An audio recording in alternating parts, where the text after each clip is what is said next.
Pemirsa, Panglima TNI Jenderal Andika Perkasa menegaskan untuk menangani konflik di Papua akan dilakukan dengan pendekatan dan humanis. Namun demikian, langkah tegas dilakukan terhadap tindakan apapun yang menciderai kedaulatan bangsa dan negara.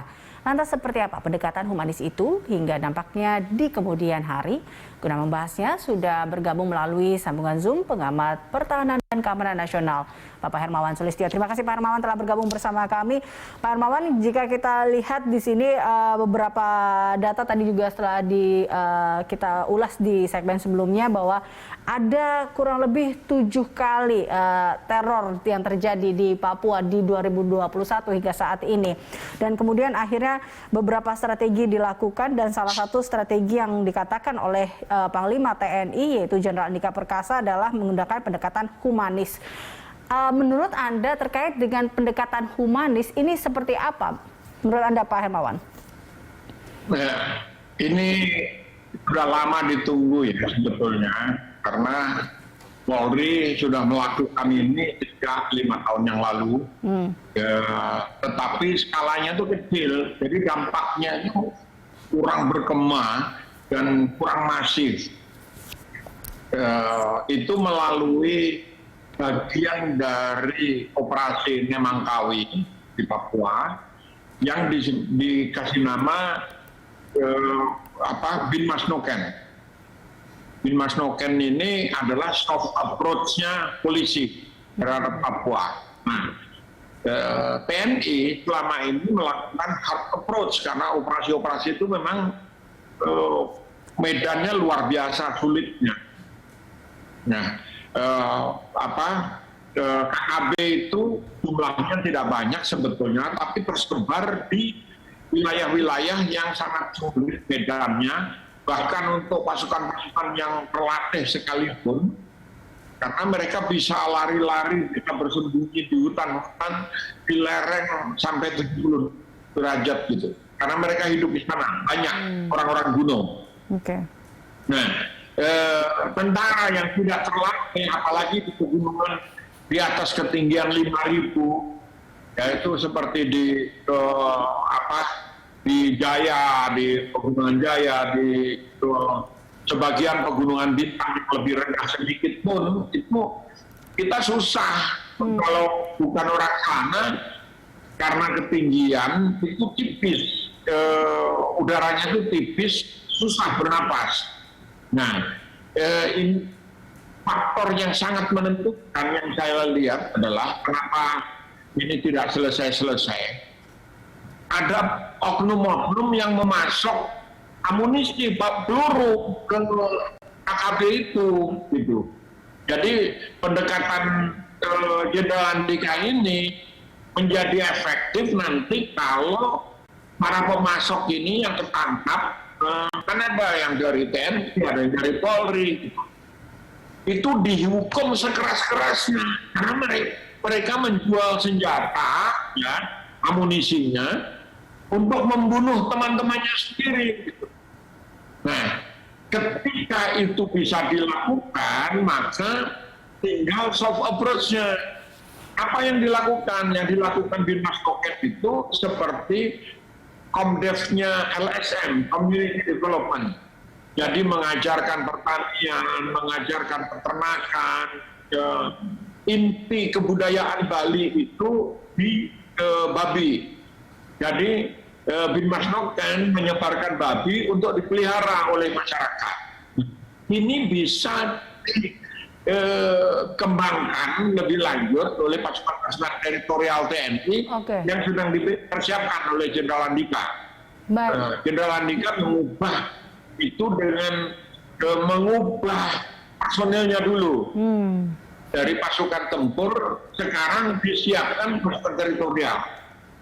Yang menjadi problem pertama adalah situasi keamanan sangat tidak kondusif. Di sana itu di jalan-jalan, di perempatan itu banyak pemalangan istilahnya. Jadi dicegat orang suruh bayar kalau mobil itu 500.000 gitu. Kalau sepeda motor bisa 100.000. Kalau nggak bayar ya selesai gitu. Tapi Pak dan ini berkaitan Baik, Pak Hermawan, tapi Ya. kalau dilihat, apakah itu yang akhirnya membuat pendekatan yang selama ini ataupun cara yang dilakukan selama ini tidak berhasil karena tadi adanya hal-hal yang memang tidak diketahui juga atau karena salah strategi di awal, menurut Anda? Ya, salah satunya karena itu. Mengapa? Karena ini complicated ya. Bagi saya pendekatan kesejahteraan saja tidak cukup. Tetapi pendekatan keamanan saja juga tidak cukup. Harus ada kombinasi. Berapa banyak uang sudah digelontorkan pemerintah pusat untuk Papua? Oh, tidak efektif. Gitu.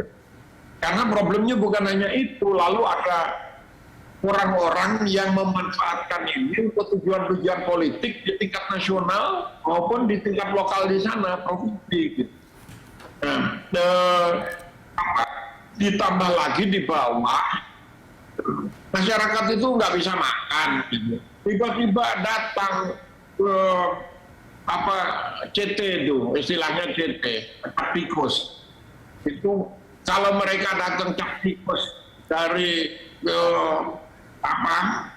Sulawesi Utara terutama, satu botol itu bisa 15.000, padahal normalnya hanya sampai 30.000. Itu pasti ada kejadian kekerasan memangnya. Dan selama minuman cap tikus itu belum habis, ya akan ada kekerasan, pembunuhan dan sebagainya. Ini triggernya, pemicunya. Jadi harus komprehensif pendekatannya. Baik. Menghentikan cap tikus, menghukum sekeras-kerasnya oknum yang menjual amunisi ke sana, lalu menghukum mereka KKB yang melakukan tindak kejahatan sambil sekaligus mendekati masyarakat. Dan ini tidak mudah. Bagaimana petugas teritorial mau masuk ke satu daerah, di perempatan saja sudah dipalangi, dimintain 500.000 di setiap persimpangan. Nah, ini berarti tadi ya, balik lagi ke koordinasi yang Anda sampaikan bahwa harus ada ini sebenarnya sudah lama dikatakan bahwa harus ada koordinasi dengan tokoh-tokoh ataupun masyarakat Papua yang ada di sana. Ini koordinasinya selama ini tidak berjalan dengan baik atau Anda melihat koordinasi dengan tokoh hingga masyarakat Papua selama ini seperti apa? Kalau tokoh Papua ondo-afi, kepala suku itu anggotanya kadang-kadang hanya 1.000 orang, 500 orang, 3.000 orang. Jadi susah. Kita sudah berbicara dengan 15 ondo-afi di satu wilayah, gitu ya. Tiba-tiba ada 100 ondo-afi yang lain, kepala suku yang lain. Gitu. Sukunya itu banyak ratusan, gitu. Dan masing-masing itu anggotanya bisa sangat sedikit. Suku-suku besar di Wamena itu paling anggotanya 3.000, paling banyak 5.000, 6.000 kayak begitu, dengan bahasa yang berbeda-beda, dengan kultur yang berbeda segala macam. Jadi kalau disebutkan ini pendekatan hanya kepada kepala suku atau kepala adat, saya melihat selama ini tidak efektif juga. Mereka harus didekati, ya benar. Tapi jangan menghabiskan seluruh energi untuk ngurusi mereka.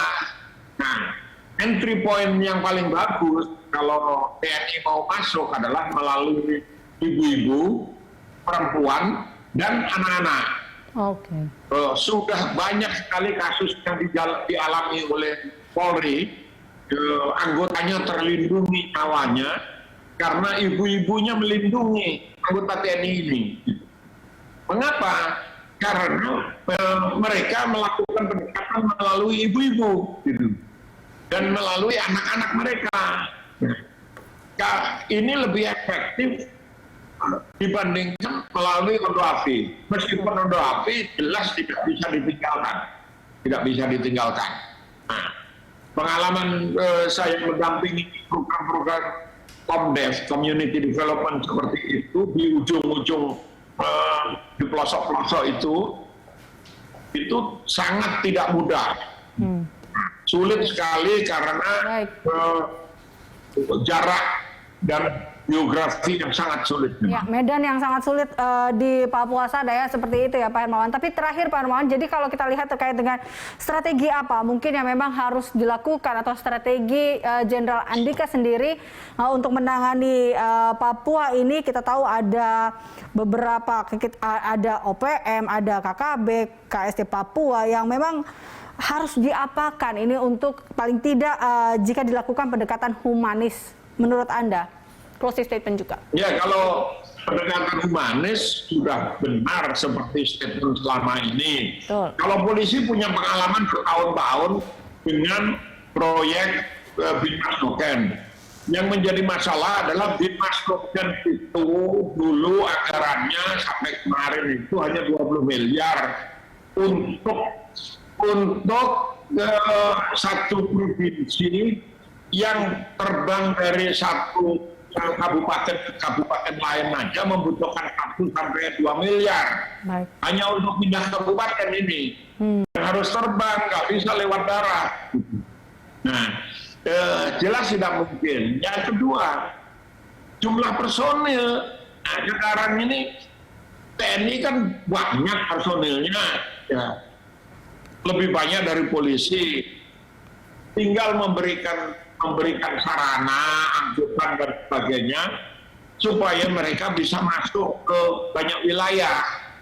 Kalau tidak, operasi tempur yang selama ini kecil, efektif, jalan tidak, lapangan tidak efektif karena situasi lokal yang ada. Baik.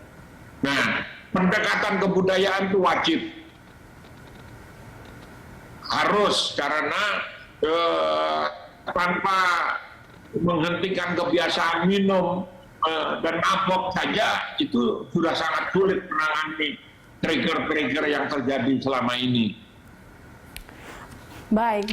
Jadi memang harus ada pendekatan yang memang tadi dilihat dari sisi-sisi kebudayaan, dari sisi humanis, dan juga ada hal-hal atau akar-akarnya yang memang harus diselesaikan terlebih dahulu untuk membuat Papua menjadi lebih baik lagi. Terima kasih Pak Hermawan Sulistyo telah bergabung bersama kami. Pemirsa, demikian Hermawan Sulistyo, pengamat pertahanan dan keamanan nasional.